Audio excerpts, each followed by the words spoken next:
मत जुर्अतो हिम्मत का है इजहार, सीधी बात रिवायात सहाफत का अलंबरदार, सीधी बात। नाज़रीन गिरामी अस्सलामु अलैकुम वरहमतुल्लाहि वबरकातुहू। सीधी बात के रूबरू प्रोग्राम में आप लोगों का इस्तकबाल है। नाज़रीन गिरामी, आप लोग जानते हैं कि इस वक्त रियासत कर्नाटक में असम्बली इंतखाबात की आमद है और इस वक्त कांग्रेस पार्टी एक तरफ अपने पार्टी के लिए मजबूत करने या यूँ कहें कि जो है पूरे भारत को मजबूत करने के लिए भारत जोड़ो यात्रा का एहतमाम किया और कर्नाटक से भी ये गुजरी, महाराष्ट्र में इस वक्त है, मध्य प्रदेश में इंटर होने वाली है। कर्नाटक में भी कांग्रेस पूरे ज़ोरों शोरों के साथ जो है इस वक्त मैदान बनाने की कोशिश करे, जो हमेशा करते हैं। हम इस बार सोचेंगे और कोशिश करेंगे मुख्तलिफ़ लीडरान से, वो चाहे कांग्रेस से ताल्लुक़ रखने वाले हो या दीगर जो अपने आप को सेकुलर पार्टियाँ कहती हैं, कि आखिर मैदानी सतह पर किस तरह की कोशिशें हो रही हैं, उनकी क्या अलग अलग थाट्स हैं और किस कदर इस वक्त ये मैदान जंग बड़ा तंग नज़र आ रहा है या वसी है जहाँ काम करने की ज़रूरत है। ऐसे एक अहम तरीन शख्सियत इस वक्त हमारी सीधी बात की स्टूडियो में हाजिर हैं, जिनका नाम है जनाब निज़ामुद्दीन फौजदार साहब। इनके सिलसिले में मैं आपको बता दूं कि ये KPCC के तर्जुमान हैं, यानी कि स्पोक पर्सन हैं, और रामनगर के जो वक्फ बोर्ड है रामनगर ज़िले के, उसके चेयरमैन भी हैं और जनरल सेक्रेटरी भी हैं KPCC के, जो कर्नाटक में एक मखसूस ओहदों पर, जो अहम तरीन ओहदों पर फाइज हैं, उसमें जनाब का नाम भी शामिल है। और इस वक्त कांग्रेस की जानिब से अलग अलग तरह से जो है ये एक अलग ही तरह से कोशिशों में है कि किस तरह लोगों को जोड़ा जाए। जब जो है गैर हमसे जो है एक सेकुलरिज़म का झंडा लेकर के जा रहे हैं, तो वहाँ पर मुसलमान कहाँ खड़े हैं, किनारा कर दिए गए हैं या किनारे से लाने की कोशिश हो, सारी चीज़ें खुद हमारे मेहमान से हम लोग जानने की कोशिश करते हैं। आपका बहुत बहुत इस्तकबाल है हमारे सीधी बात स्टूडियो में। निज़ामुद्दीन साहब, आप तशरीफ़ लाए, अपना कीमती वक्त दिया हमें, हम इसके आपके लिए जो बहुत मशकूर हैं। सबसे पहले मैं यही आपसे कहूँगा कि क्या सूरत हाल है इस वक्त सेकुलर पार्टियों की? ये कतार है जी, हर तरफ है। अब कहाँ गुजरात हो या कर्नाटक, ऐसा नहीं है, और सब लोग अपने आप को उसी ज़ुमरे में रखना चाह रहे हैं, सिवाय BJP एक कि वो साफ़ और वाज़ेह तौर पर कहते हैं कि जो है हम नहीं हैं, या हैं भी तो वो जाहिर नहीं करते, इसलिए कि उनको उन हिंदुओं की वोट है। यहाँ आपकी क्या सोच है और क्या काम हो रहा है आपका KPCC के मातहत में, और बाहैसियत जनरल सेक्रेटरी आप क्या कोशिश कर रहे हैं? देखिए, आज जब BJP इतनी ताकतवर बन चुकी है, एक मीडिया परसेप्शन है जहाँ पे करीब 40% वोट पूरे देश में उनको मिलता है।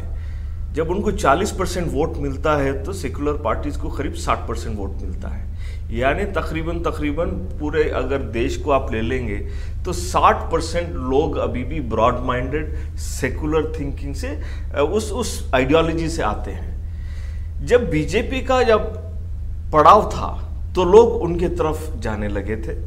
पिछले 4-5 साल में आपने देखा था 2019 तक, जब नोटबंदी और GST और बहुत सारे जो फसाद होने लगे हैं, जब लोग मायूस हो गए हैं अपने दिलों से, जो बहुत कट्टर BJP के सपोर्टर थे, आज वो भी मोदी का नाम लेने से थोड़ा बहुत परहेज करने लगे हैं।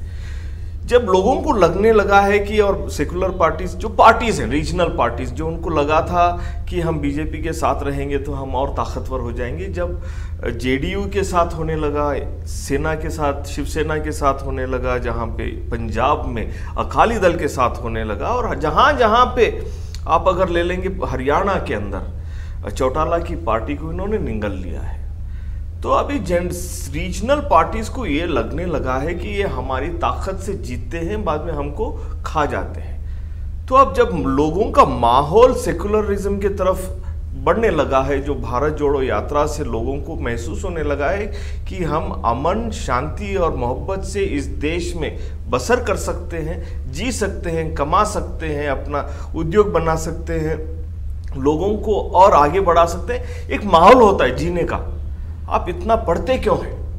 आप पढ़ने के बाद अच्छी नौकरी क्यों करते हैं? ताकि आपके घर में एक अच्छी सी लाइफस्टाइल हो, एक अच्छा सा जीवन बीते, इसीलिए करते हैं। तो अगर आप देश की भी हालत ऐसे लेंगे तो एक बिग फैमिली है।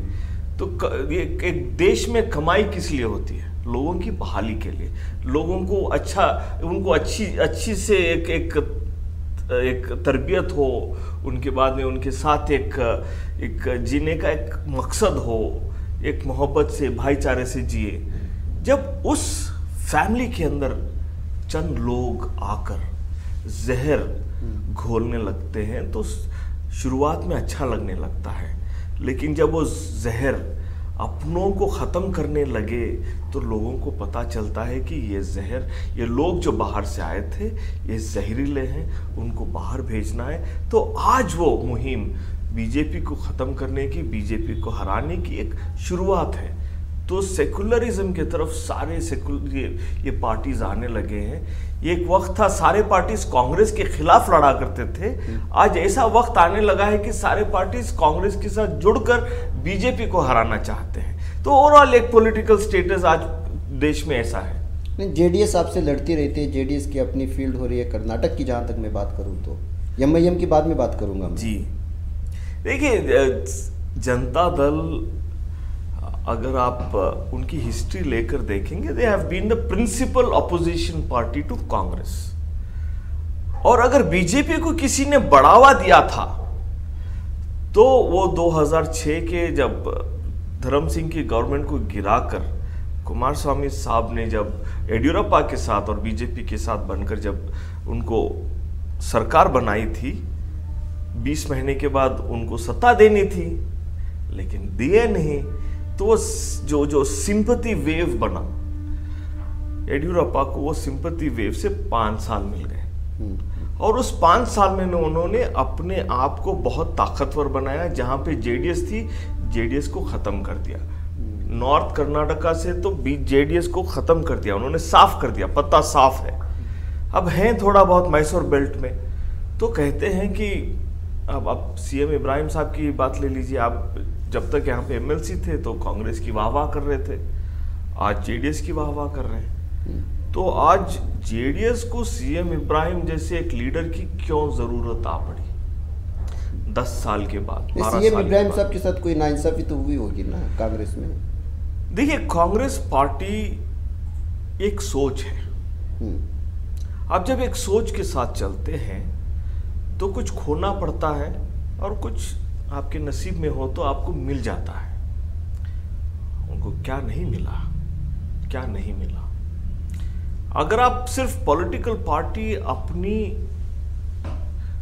अपने आप को कुछ हासिल करने के लिए आते हैं तो मैं समझता हूं कौम या अवाम आपसे फायदा नहीं उठा सकती। जब आप सियासत आते हैं दूसरों की जिंदगी को अच्छा करने के लिए, जब आते हैं आप इस सियासत में आते हैं ताकि इस लोगों की ज़िंदगी में एक नया दौर शुरू हो, एक खुशहाल माहौल बने, उनके बच्चे पढ़ने लगे, उनको बेटर नौकरी जॉब्स लगने लगे और उनकी माली हालत अच्छी बने, तो वो सियासत बेहतर है। जिस सियासत के पीछे वो लोग भागने लगे हैं कि मैं सियासत में आऊँगा, कॉरपोरेटर बन जाऊँगा, एमएलए बन जाऊँगा, मिनिस्टर बन जाऊँगा, तो आपकी आवाम के लिए क्या है? किस नाइंसाफी की आप बात करते हैं? अब कौन सी नाइंसाफी है? पूरे ओहदे दे दिए तो मतलब ये है कि वो अपनी जात के लिए फायदा नहीं हुआ तो पार्टी छोड़ दिया, ये कहना चाह रहे हैं आप? आप उनके पुराने इंटरव्यूज उठाकर देखिए, आपको इसका जवाब मिल जाएगा। कौन सी नाइंसाफी है, नाइंसाफी हुई है, कहां पे उनको नुकसान हुआ है, पता चल जाएगा। अच्छा, ये मुझे बताइए कि अगर जेडीएस के उनकी भी अपनी अभी ताकत बन रही है, वो लोग जा रहे हैं, एक मान लेते हैं कि एक जगह पर कांग्रेस लीडर जो है वो वहाँ पे उसका उतना नहीं है, जेडीएस ने मुसलमान को वोट दिया है और अच्छी खासा जीत हासिल कर सकता है, तो वहाँ कांग्रेस का क्या रोल होगा आपके हिसाब से? अब देखिए, अगर आप हांगल और दो सीट जहाँ पे हमारे माने साहब ने जीता था और हांगल में हम हार गए थे, तो आप देखिए इन दोनों सीट पे मुसलमानों को उम्मीदवार बनाकर उतारने की जरूरत क्या थी? जेडीएस से आज सवाल है कि जब कांग्रेस पार्टी जीत सकती थी और जीत रही थी दोनों जगह, वहां पे अब दोनों जगह एक मुसलमान को खड़ा करते हैं, उसका मकसद क्या है? इस मकसद के पीछे उनकी क्या नीयत है, किसको जिताना चाह रहे थे, उनको जिताकर इनका फायदा क्या होने वाला था। आज अगर आप जेडीएस पूरे राज्य के पूरे कर्नाटका स्टेट की आवाम 6 करोड़ लोगों के लिए लड़ाई लड़ती है तो मैं समझ सकता हूं। अगर आप हांगल में, और मैं नाम भूल रहा हूं, 2 जगह हुए थे, वहां पे सिर्फ आप मुसलमानों की बात करते हैं तो बाकी के 80% जो हिंदू वहां पे हैं उनकी बात कौन करेगा। मोमेंटरी आपको प्यार जग जाता है, क्यों? जब इलेक्शन आ जाता है तो आप बोलने लगते हैं, जब इलेक्शन नहीं है तो अंदर से आप मिले होते हैं। ये क्यों होता है? ये आवाम को समझाना चाहिए। ये बात करे, कहते हैं कि जेडीएस के लोग लीडरान पूछते हैं कि कांग्रेस ने मुसलमानों के लिए क्या किया है। हम कहते हैं सिर्फ मुसलमानों को नहीं, हिंदू भाई, क्रिश्चियन भाई, अगर सिख हैं यहाँ पे, जैन हैं, मुसलमान हैं, हमने सबके लिए क्या है। हमारे पास एक सोशल जस्टिस का एक कॉन्सेप्ट है। हर तबके को हम ऊपर देखना चाहते हैं, वो आगे बढ़ना चाहिए, मेन स्ट्रीम में आना चाहिए। आप सिर्फ एक ही कौम का नाम लेकर या तो अपीजमेंट की बात करते हैं या तो क्यों अपीज किया आपने, ये सवाल करते हैं। तो ये जवाब आपको इस इलेक्शन में देना पड़ेगा। आम आदमी पार्टी भी आ रही है, एमआईएम भी आ रहे हैं, और भी कुछ पार्टियां तैयारी कर रहे हैं। देखिए, जब माहौल बन जाता है ना, जंगल में बारिश आ गई, पानी बहने लगा, मौसम खुशनुमा होने लगा, तो सारे तरफ से लोग आने लगते हैं। तो अब कांग्रेस ने बना दिया है यहाँ पे माहौल कि कांग्रेस जीत रही है, तो अब सब अपना शेयर लेने आ रहे हैं। आने दीजिए, पता चलेगा कि वो कौन से लेवल आप पे बीजेपी से ज्यादा मुखालिफत एमआईएम की क्यों करते हैं कांग्रेस वाले? हमेशा इल्जाम लगता है ना। नहीं, मैं हर उस ताकत से उनको पसंद नहीं करता, क्योंकि अगर एमआईएम को इतना ही शौक है मुसलमानों की नुमाइंदगी करने का, आप हैदराबाद छोड़कर सारे तेलंगाना में क्यों नहीं लड़ते हैं? क्यों भाई, वहां पे क्या सेटिंग है आपकी? क्यों सारे तेलंगाना में मुसलमान नहीं है, सिर्फ हैदराबाद में है? उन मुसलमानों का कौन जवाब देगा? क्या अकबरुद्दीन अवैसी आकर देंगे या असदुद्दीन अवैसी आकर बोलेंगे कि जो मेरे भाई तेलंगाना में जी रहे हैं, जो हैदराबाद के बाहर है, वो किसके पास जाएंगे? उनकी सिक्योरिटी कौन देगा? उनकी इल्म के लिए जब वो जिद्दोजहद करते हैं, उनको सपोर्ट कौन करेगा? उसका जवाब कब देंगे ये? जब सीधे बिहार किशनगंज जाकर लड़ते हैं, या तो महाराष्ट्र आ जाते हैं, या तो गुलबर्गा आ जाते हैं, या तो जहां मुसलमान दिखता है ज्यादा तादाद में वहां पहुंच जाते हैं आप। क्यों आपके तेलंगाना में जो हैदराबाद के बाहर जो डिस्ट्रिक्ट्स हैं, वहां के मुसलमान आपके भाई नहीं हैं? ये कौन से मुसलमान की बात करते हैं? गुजरात इलेक्शन चल रहा है, वहां भी कुछ 10 या 15 सीटों पे आ रहे हैं। वहां के लोगों के लिए क्या? वहां के लोग समझ गए हैं अभी। देखिए, आज यूपी में हारने के बाद, यूपी में इन्होंने बीजेपी को जिताया है। आज अगर कभी ना कभी अगर खुदा उनको सवाल करेगा तो ये जरूर करेगा, ए मेरे बंदे, तुझे मैंने इतनी अच्छी जबान दी, इतना अच्छा इल्म दिया, जहन दिया, ताकि मेरी उम्मत के लिए तू काम कर सके।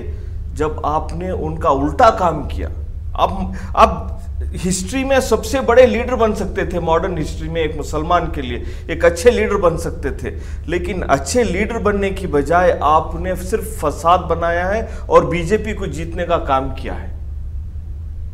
तो ये सवाल किया जाएगा तारीख में, आने वाली तारीख में इनको सवाल किया जाएगा, आपको जब मौका था आप कहां थे?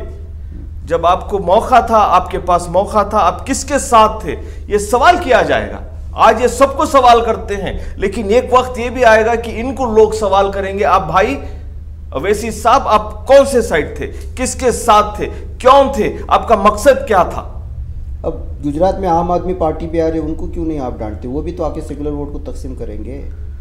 बीएसपी भी आएगी। वो अखिलेश आम आदमी पार्टी पिछले 1 साल से हर डिस्ट्रिक्ट में कांग्रेस के लीडर्स को न्योता भेज रहे हैं। किसी ने कहा कि हम 10 दिन गए, पता चला कि हमारी किताब हमें पढ़ा रहे, वो वापस आ गए। तो दिखता है कि वो 1-2 सीट यहाँ बेंगलोर में और एक कहीं नॉर्दर्न कर्नाटका में देखेंगे, वो टेस्ट कर रहे हैं, भी वाटर्स टेस्ट कर रहे हैं, लेकिन सीरियसली लेने की कोई ज़रूरत नहीं है। अभी मेन कंटेंडर्स हैं कांग्रेस, जेडीएस और बीजेपी कर्नाटक में। कर्नाटक और गुजरात में क्या बोलेंगे आप? गुजरात जहाँ पे हम ग्रामीण इलाकों में कांग्रेस बहुत बहुत स्ट्रांग है। ये भारत जोड़ो यात्रा का जो एक माहौल, एक हवा, एक खुशबू जो फैली है देश में, ये गुजरात पहुंच चुकी है। तो इसका असर होगा? बहुत असर है। लोग चाहते हैं कि ये नफरत वाली जिंदगी छोड़ दें। 27 साल से नफरत में जी रहे हैं गुजरात के लोग। वो चाहते हैं कि हमारी आने वाली पीढ़ी उसी जहरीले अवाम, जहरीली क्या कहते हैं, एक सिचुएशन, एक माहौल में नहीं जिए। आने वाली पीढ़ी ज़रा खुशनुमा एक अच्छी ज़िंदगी जिए, जैसे पूरी दुनिया जी रही है वैसे जिए। लोग अभी उनको नकारने लगे हैं। इस बार गुजरात में मैं बहुत जिम्मेदारी से कहना चाहता हूं कि कांग्रेस की गवर्नमेंट बनेगी इंशाअल्लाह। अगर आप सोचिए कि ये माहौल आ गया है कि आपको प्राइम मिनिस्टर और होम मिनिस्टर को घर घर जाकर आप वोट मांगने लगे, तो वहाँ की स्थिति कैसी हो सकती है, वहाँ का माहौल क्या होगा। लोग नाराज़ हैं। पहले आते थे, आप बड़े स्टेज में खड़े होकर कहते थे मुझे दोगे ना, मुझे दोगे ना, तो लोग कहते थे हाँ हाँ। आज कोई नहीं कह रहा है। इसीलिए आज उनको घर घर जाने का एक सिचुएशन पैदा हो गया है। बहुत डरे हैं और वो डर दिखता है। आजकल उनकी तकरीर में वो हकलने लग गए हैं, एक ही शब्द 2-3 बार बोलने लग गए हैं। तो वो डर है, कहीं ना कहीं उनका दिल जोर से धड़कने लगता है जब आप स्टेज पे आते हैं। तो वो मैदान कांग्रेस पार्टी ने तैयार किया है, वो बौखला। कर्नाटक के मुसलमान भी आप लोगों से बेजार हो चुके हैं। देखिए, आज जब सिद्धरामैया साहब की सरकार थी और सीएम एसएम कृष्णा की सरकार थी, ये 2 सरकारों का मैं एक मेजर एग्जाम्पल लूंगा। सिद्धरामैया साहब की सरकार में आप किसी भी एक कास्ट या एक जात या एक कौम को पूछ लीजिए कि क्या आपको कोई नाइंसाफ़ी हुई है आपके साथ, कोई आपको नहीं बोलेगा कि हमारे साथ नाइंसाफ़ी हुई थी।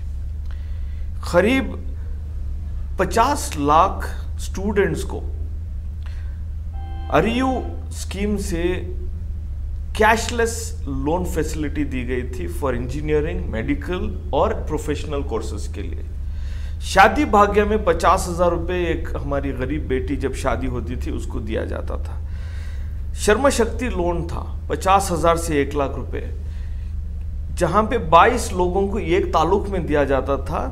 खमरुल इस्लाम साहब और तनवीर सेठ साहब की जब वो मिनिस्टर थे, करीब 800 से 1000 लोगों को शर्म शक्ति 25,000 से 50,000 तक उनको लोन दिया गया, डायरेक्ट लोन दिया गया। और मैं डायरेक्टरेट ऑफ माइनॉरिटीज से करीब 15,000 से 30,000 रुपये तक उनको स्कॉलरशिप आया करती थी। तो हमने पढ़ाने का काम किया।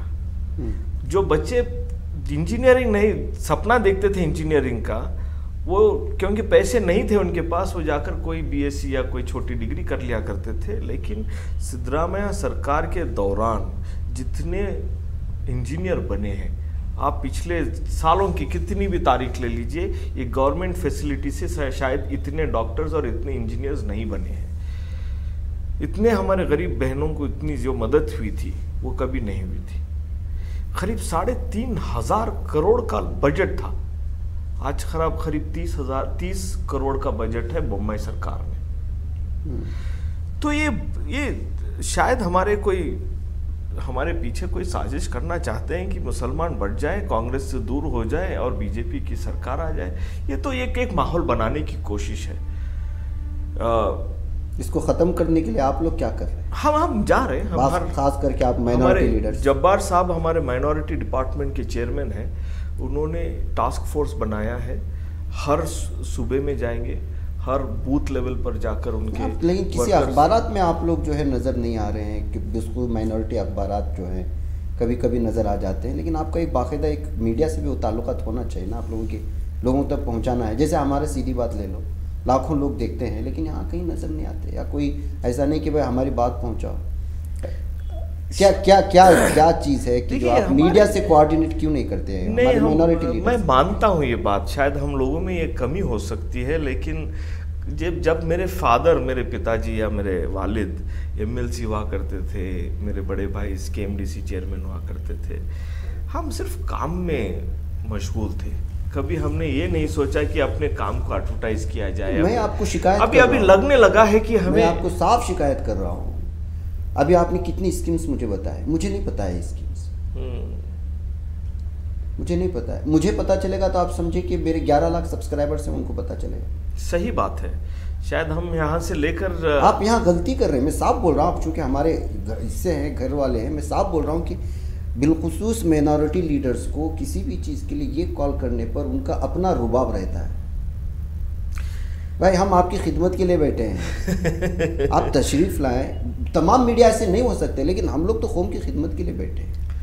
आप लाएं, वो स्कीम्स लाएं, हमको बताएं, हम हज़ारों लोगों तक पहुंचेंगे। किसी का भला होगा तो हमें क्या फ़र्क पड़ने वाला है?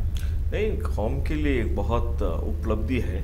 मेरी दरख्वास्त में सीधे कैमरे के सामने आपके लीडरान की, आप शायद किसी को भी भेज, मैं सीधी बात करने वाला हूँ, सीधी बात पे बैठा हूँ, सीधी बात करूँगा। शायद हम थोड़ा बहुत कहते हैं कि हम इतने माइनॉरिटी लीडर्स को लेकर के एक मीडिया का जो बिलखुसूस मुसलमानों तक पहुँचे, दलितों तक पहुँचे, ऐसा कोई आप प्लेटफॉर्म बनाइए। मैं मीडिया डिपार्टमेंट से आता हूँ, कांग्रेस पार्टी के as a official spokesperson. मैं ये मेरी बात, आपकी बात अपने डिपार्टमेंट में रखूँगा, और हमारे मुस्लिम लीडर्स, माइनॉरिटी लीडर्स को भी ये बात मैं वहाँ तक पहुँचाऊँगा, और इंशाल्लाह आपके चैनल पे हमारे सारे लीडरान को लाने की जिम्मेदारी मैं लेता हूँ, ताकि वो अपनी बात, आपकी सीधी बात से सीधे सीधे लोगों तक पहुँचे, ऐसी बात कर सके। तो मैं ये काम ज़रूर करूँगा। तो वक्त लंबा हुआ है, लोगों को देखने दें, लेकिन मैं आपको बार बार तकलीफ़ दूंगा। अब इलेक्शन होने तक अलग अलग मौज़ूआत आते रहेंगे, या तो हमारे रिपोर्टर आपके पास पहुँचेंगे, या जो भी हो सकता है। आखिरी बात, आप जो है हमारे कर्नाटक के मुसलमानों को, बिलखुसूस नौजवानों को, बिल्कुल ये जो चल रहा है वोटिंग सिस्टम में जो दोगलापन और जो घपलापन चल रहा है, उसके सिलसिले में आप क्या ब्रीफ देंगे? मैं चाहता हूं कि हमारे हर एक युवा, हमारे नौजवान भाई को मैं आपसे अपील करना चाहता हूं कि आपके गली में, आपके मोहल्ले में ये क्रॉस वेरीफाई करें कि या आपका वोट है या डिलीट हो गया है। अगर डिलीट हो गया है तो इमीडिएटली आप अपने काउंसलर या तो अपने ब्लॉक प्रेसिडेंट से इमीडिएटली कांटेक्ट करें, क्योंकि परसों ये पता चला है कि करीब हमारे वाजिद साहब अपने रहमत नगर में वेरीफाई कर रहे थे, एक ही ख़ानदान के करीब 65 वोट्स को डिलीट कर दिया गया है। 50 लाख वोट इस इलेक्शन के लिए डिलीट कर दिया गया है, और ज़्यादातर ये माइनॉरिटी और SC ST के वोट्स हैं। तो मैं चाहता हूं कि मेरे नौजवान भाइयों से ये कहना चाहता हूं कि आप अपना वोट वैलिड है या उसको डिलीट कर दिया गया है, ये क्रॉस चेक कर लें, और किसी की भी बात में ये ना आए कि कांग्रेस पार्टी ने क्या किया है या तो किसी गैर कांग्रेस पार्टी ने क्या किया है। ये सब भटकाने वाली बातें हैं। यहाँ पे कांग्रेस पार्टी आपके लिए बनी है, आपके लिए ही रहेगी, और किसी और के लिए नहीं है। हम लोगों के लिए जिएंगे, लोगों के लिए मरेंगे। हमारी पार्टी त्याग और बलिदान पे बनी है। हम अपने अना को त्याग करेंगे, आपके लिए काम करेंगे इंशाअल्लाह। तो नाज़रीन गिरामी, ये थे हमारे निज़ामुद्दीन फौजदार साहब जो अलग अलग उन्वानात पे बहस कर रहे थे। इंशाअल्लाह गुजरात तक भी ये बात पहुँचेगी ज़रूर, मुझे लगेगा। हम लोगों को इजाज़त, इंशाअल्लाह फिर आप लोगों को तकलीफ़ देते रहेंगे। अस्सलामु अलैकुम रहमतुल्लाहि व बरकातुहू। बच पाता है कोई सहाफ़ी की निगाहों से, मिलाता है ये लोगों को मोहब्बत की पनाहों से, करम और दर्द मंदी का है एक संसार सीधी बात। अजीमत जुर्अतो हिम्मत का है इजहार सीधी बात। अजीमत जुर्अतो हिम्मत का है इजहार सीधी बात। ये चैनल हक निगर बनकर कुचल देता है फितनों को,